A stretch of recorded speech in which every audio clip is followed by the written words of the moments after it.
Knowing when to stock your fish farm is important. You've got your juvenile source or you've got your fingerling source, but when then do you introduce them into your farm? Because 20% to 40% of survival rate depends on how and when you stocked your farm. So these are lessons that you must learn.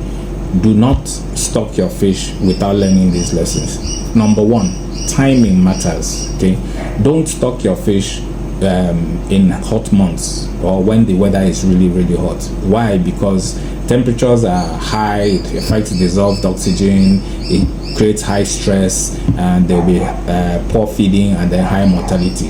So they struggle. So normally if you want to stock, either you're stocking them early in the morning or late in the evening when the temperatures have come down a bit. Don't also stock immediately after heavy rainfall because the water will be cold. Okay, and then it will be low in alkalinity if you measure it. It will also be slightly acidic because of rainwater introducing something, because your pH crashes, your temperature drops, and then it gives stress and shock when you're putting those fish into the water. Again, don't stock when your water is unstable. What do I mean unstable is if your water is murky or low in oxygen or high in iron. All these are things you need to test from the borehole point of view. So your water is inconsistent, so it's very unstable, it fluctuates. When you do that, you're creating problems for the fish because they will be struggling. Again, don't stock when your pond or tank is new. When you do a new tank, okay, wash it, let water sit in it for at least 3 to 4 days. Don't just introduce things because you want at that point that it's new, it has high pH. Okay, if it's a concrete tank, then cement bleaching occurs, so the cement bleaches into the water and it creates problem, and then you have not created a microbial what they call microbial balance in the water. So the microbes are all over the place and creating problems. They're just trying to settle and all that.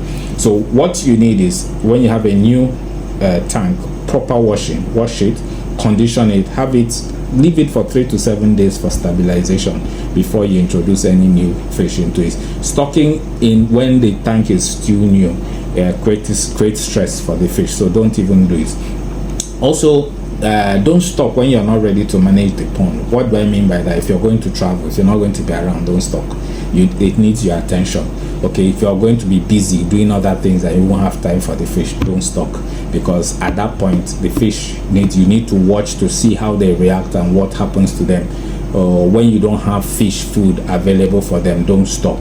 When you're not ready, you're really not ready, or you're waiting for some additional equipment or people to help you, don't stock, because then you're going to have issues managing those fish at that point in time. You need to focus. You need to understand the fish when you introduce them into the water. You need to watch them and see how they swim, how lively they are. There are other tricks in the book that we use, but this is general. Then don't stock when generally market prices have depressed. That is for those who sell to large people who sell to off-takers. Okay, if the market prices are depressed and you're calculating that by the time your fish is going to get to 4 months there won't be a profit, it's going to be difficult to stop. But if you're targeting festive seasons, you're targeting dry season high demand, or when supply is low, then yes, timing equals profit, so you have to look at that timing. Don't stock when your fingerlings are weak or stressed. And why do I keep saying this? Because fingerlings, sometimes I hear people bring in fingerlings from very long journeys, so they will be stressed.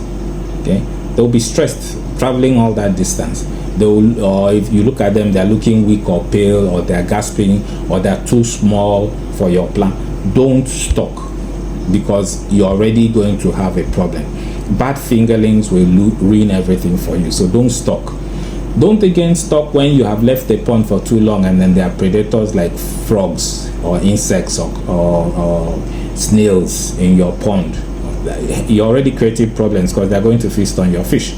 So don't even stock at that point in time. Clean out the pond again and then prepare it. So for me, the golden rule is stock when your water is stable, when your weather is calm, and when you're fully prepared. When your water is stable, weather is calm, and you're fully prepared. Those are the 3 golden rules. If you're not prepared, do not stock. Just bid your time and stock properly so that you will enjoy the growth of your fish and you enjoy growing your fish. Thank you.